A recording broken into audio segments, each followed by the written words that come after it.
Obviously, in all of these Asian countries, local people prefer local food, whether it's Indonesian food or Filipino food or Japanese food. Clearly, local food is the most popular. But outside of Japan, Japanese food reigns supreme. And I think the reason for this is one, the love of Japanese culture overall, and two, the image that Japanese food has of kind of a very healthy, fresh kind of cuisine.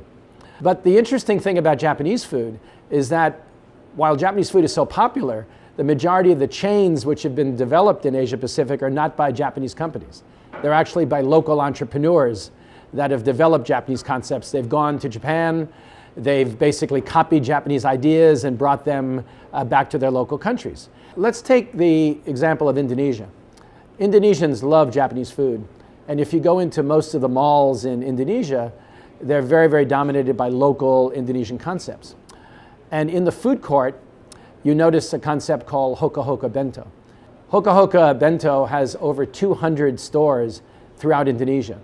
And it's really a copy of the Japanese-style bento box concepts from Japan. But it's a very good example that the Japanese bento box concepts have not penetrated a market the size of Indonesia, that left the opportunity for the local entrepreneur to develop a copycat concept and be very successful with it. In the Philippines, you've got kind of economical full-service or fast food restaurants like Teriyaki Boy or Tokyo, which are very popular with local consumers, but the actual Japanese concepts are nowhere to be seen.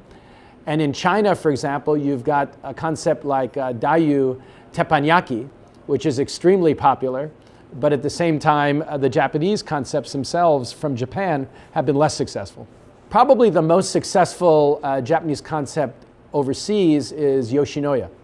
And Yoshinoya is an inexpensive beef bowl concept for about $2 or $3. But for the Asian markets, they've pretty much adjusted it into a fast food environment. So you go to a Yoshinoya in China, and essentially you see something that looks like a McDonald's or KFC.